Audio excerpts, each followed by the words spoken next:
There are truths nobody dares to speak aloud, hidden beneath layers of romance, wrapped in sweet metaphors, and dressed up as noble ideals. These truths aren't meant to be looked at directly because if they were, everything you've believed about love and connection would forever start to crumble. Yet, it's exactly within those uncomfortable truths that real freedom waits. These truths don't gently soothe. They strike hard, tearing at your soul and opening your eyes. One truth in particular many men aren't ready to hear. A woman does not love the way you love. She never has. Not out of cruelty or deceit, but because her emotional makeup works on a system completely different from yours. While you dream of eternity, building castles in the air, she is quietly assessing, selecting, and adapting. You love from a deep place of yearning for fusion, to merge souls and lives. She acts from something older, more biological, more pragmatic. But you never knew this. No one told you. Since childhood, you were taught a story, that one day the right woman would appear, that love heals all wounds, that sacrifice is rewarded, that if you give your all, you'll receive the same in return. Persistence was romantic. Crying for love was noble. Surrendering completely was the right thing to do. But what they never told you, the most important part, is that the kind of love you expect, the unconditional, forever kind, is not the love that often governs how many women choose and love. Arthur Schopenhauer saw this with brutal clarity. Without the flowery words of poets or the softness of novelists, he said what many won't. What the world calls romantic love is, for the most part, a mirage, a social illusion that dulls a man's essence, domesticates him with promises of soulmates, when in truth it may be nothing more than a biological mechanism wearing the mask of emotional destiny. He didn't say this to hurt you, but to awaken you. The female instinct, though never cruel or disdainful, is programmed to seek protection, stability, and continuity. It often operates without a woman even realizing it, guided by the cold laws of natural selection. If you don't understand this, if you keep believing both genders love the same way, you will destroy yourself, not because of her, but because you expect from her something she was never designed to give. That's why you gave everything. Your focus, your energy, your time, your vulnerability, believing that what you offered would be returned in kind, and when it wasn't, when she grew distant, cold, or simply disappeared without explanation, the pain was unbearable. Not just because you lost someone, but because the fantasy holding you together collapsed. It's here, in the emptiness of that void, that your journey begins. If you're reading this and you felt that silent betrayal, tasted the bitterness of giving your all and receiving only silence, maybe you're finally ready. Ready to stop idealizing. Ready to see not through resentment, but clarity. When the illusion shatters, what remains isn't just pain, it's confusion. Because you don't understand what went wrong. You thought you did everything right. You were loyal, devoted, and present. You gave without reservation. Yet she left, changed, or replaced you without explanation. In that gap, between your belief and reality, the real fracture begins. It wasn't her departure that broke you. It was realizing she never lived in the story you were writing. Schopenhauer explained it plainly. The love a man idealizes is a mirage that distracts him from his purpose. It keeps him trapped in a story that was never his to begin with. From his perspective, what you call eternal love may well be a biological strategy, a mechanism to select, evaluate, and discard when no longer useful. You thought you were building something together, but she was responding, often unconsciously, to survival instincts. While you dreamed of a soul-deep union, she assessed your ability to offer emotional, economic, and genetic stability. Not out of malice, not out of superficiality, but because biology programmed her to. And though it hurts, that doesn't make her less valuable, just fundamentally different. The problem isn't her. The problem is your ignorance of this structural difference. You expect love to be a sacred, unchanging promise.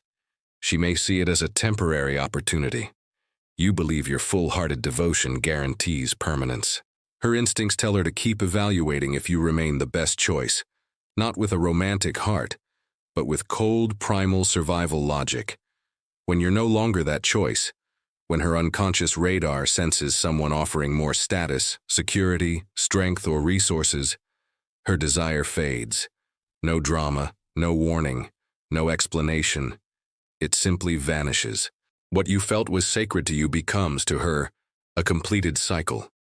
You, still believing love is eternal, are left in ruins asking, "Where did I go wrong?"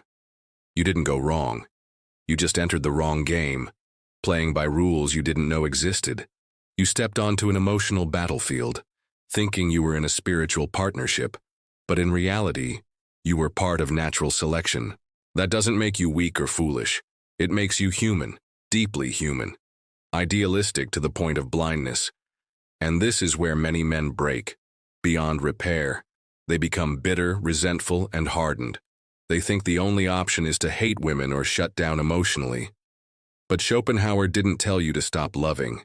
He told you to start seeing, to stop idealizing. To realize what you call love might not mean the same to her. Once you see that, there's no going back. The veil falls. The story that kept you on your knees collapsed.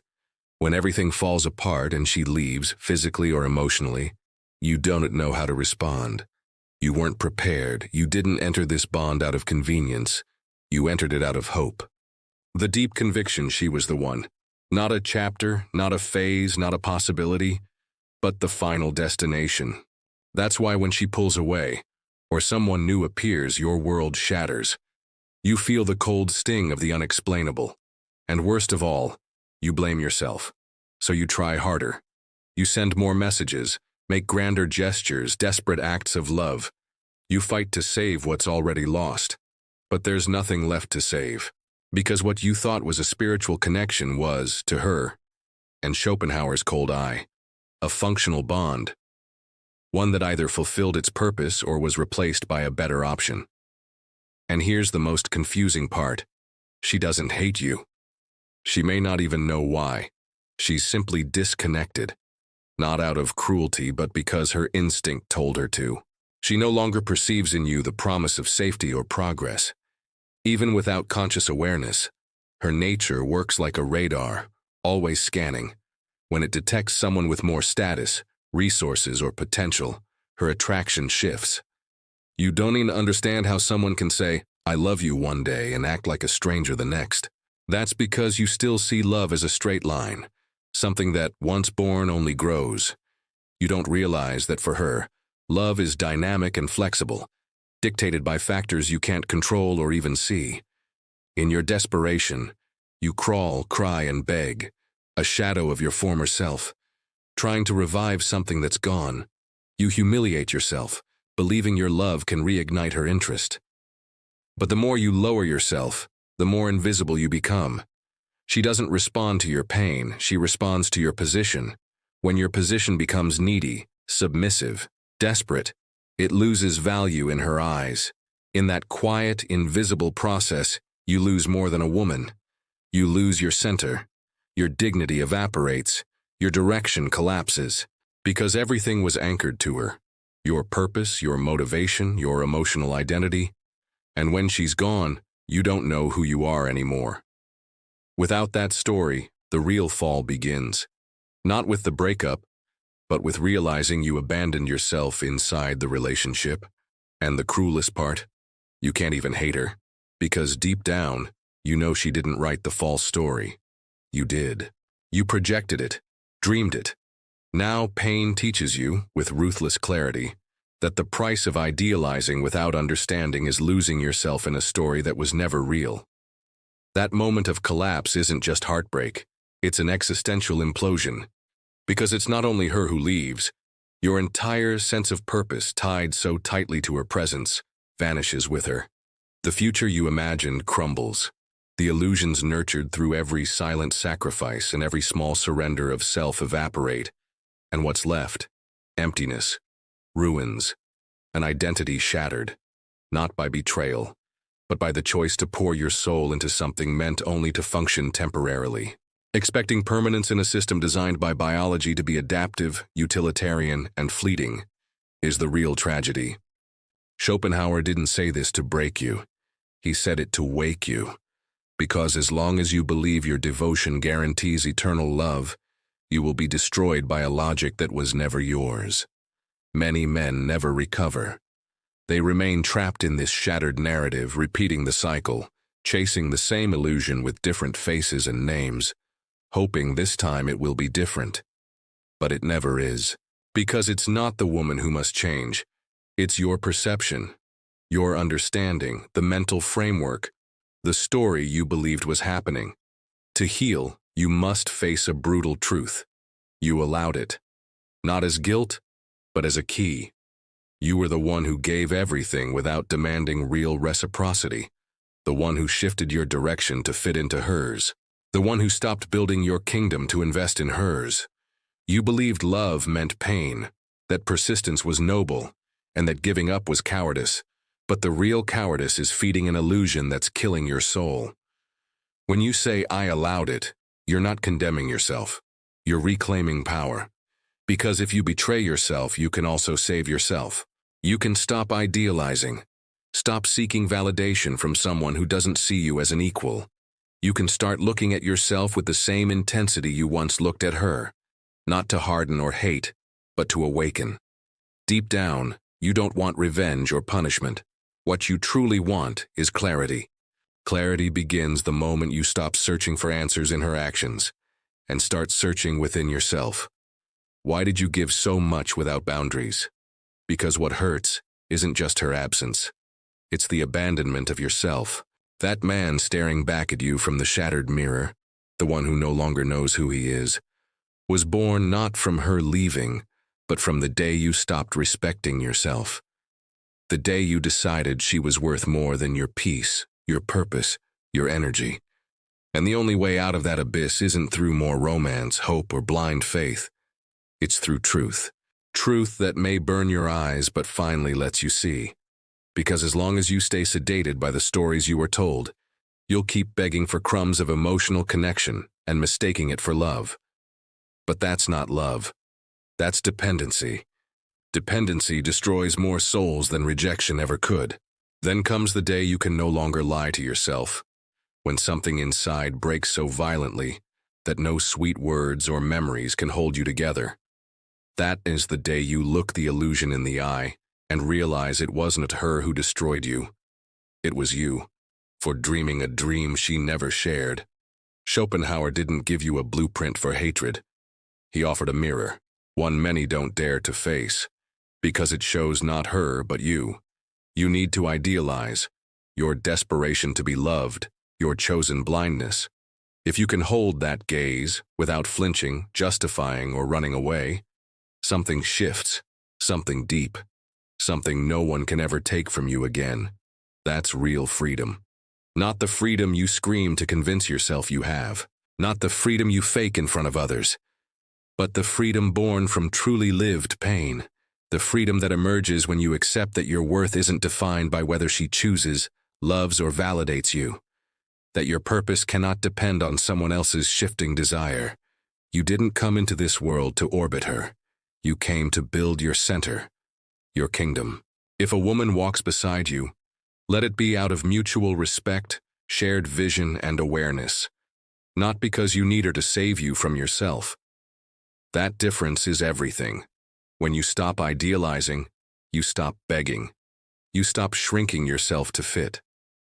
You stop negotiating your essence just to be accepted.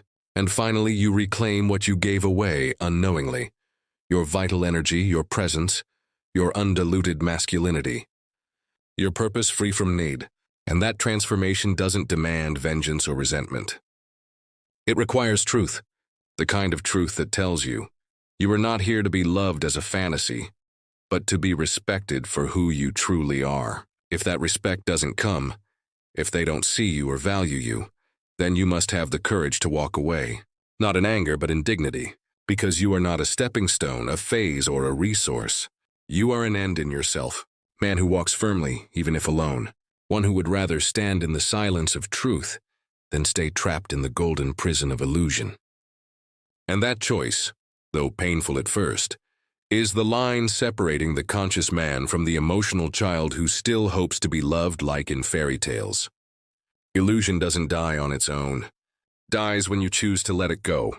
When you name it, understand it, release it, and then your true self emerges. Not the one who chased validation, not the one who gave blindly, but the one who will never again sacrifice his soul for a story written by someone else. Now you know. And with that knowing, you can't go back. You can't keep believing what you've already seen collapse. You can't betray yourself by chasing a fantasy that has already shown its teeth. Love is not your enemy. Women are not your enemy. The true enemy was the lie you were told and chose to believe. But not anymore.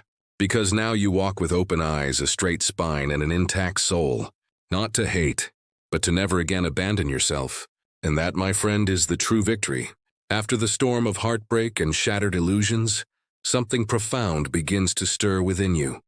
It's a quiet awakening, a call to reclaim the self you lost along the way. Because when love ends, not with hatred or bitterness but with truth, it frees you to build something stronger, a foundation rooted in your worth, your purpose. This is where many men falter. They look outward for healing, seeking another to fill the emptiness left behind. But real healing comes from turning inward, from facing the parts of yourself you neglected while lost in the fantasy of us. You see, love isn't a magic fix. It isn't about two halves becoming whole. It is about two complete beings choosing to walk side by side, not to complete each other, but to complement each other. That's a difficult truth when you've spent years believing you were incomplete without her, when you sacrificed your dreams, bent your will, and dimmed your light, hoping she would return the favor. But she never was required to, because her love was never your mirror. It never reflected your ideal but followed a different script, one written by evolution, biology, and survival, not romance. Understanding this difference isn't surrender, it's power, it's freedom. It means you can stop chasing the illusion of forever and start embracing the reality of the moment, your moment. You're not a victim of lost love. You're a man who dared to hope, who dared to believe in something more. That courage, though it led to pain, is the spark that can ignite your transformation. Begin by looking at yourself with compassion and honesty. Ask, who am I without her? What do I want, truly want, from life? Not what I imagined with her, but what moves me deep down. This journey isn't linear. There will be days of doubt, days when the old longing pulls you back into the shadows. But each time you choose truth over fantasy, you grow stronger. You reclaim your dignity by setting boundaries, by refusing to settle for crumbs or conditional love. You rebuild your kingdom brick by brick, passions, goals, friendships, and self-respect forming the foundation. And when you walk from that place, you attract those who see you fully. Not as a placeholder, not as a project, but as a man whole in himself. This transformation requires patience. It asks you to sit with your pain, not run from it. To grieve the loss not just of her, but of the story you told yourself. In this space, you learn to love differently. Not desperately, but deliberately. You recognize love as a choice, not a destiny. And when the time is right, you open your heart again. Not because you need someone to complete you, but because you choose to share your completeness with another. That is a true connection. That is true love. Not the fairy tale sold to you, but a raw, honest partnership between equals. So walk this path with courage. You will stumble, but each fall is a lesson. Each tear cleanses. Each moment of clarity breaks another chain. Remember, you are not alone. Many men walk this road from heartbreak to wholeness. And in the end, you emerge not broken, but reborn. Stronger, wiser, free, ready to live a life where your worth isn't defined by who stays or leaves, but by the unshakable foundation you build within yourself. Because the greatest love story you'll ever write is the one you write with yourself. This is the moment when everything changes. You stand at the crossroads of your story, not as a lost man clinging to illusions, but as someone who has faced the hardest truths and emerged wiser.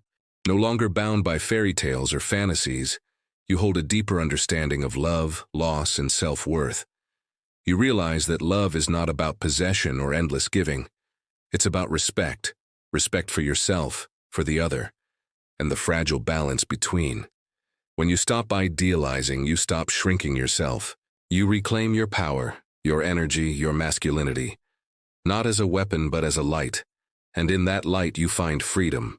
Freedom from dependency, freedom from seeking validation from others, freedom from the chains of outdated beliefs about love.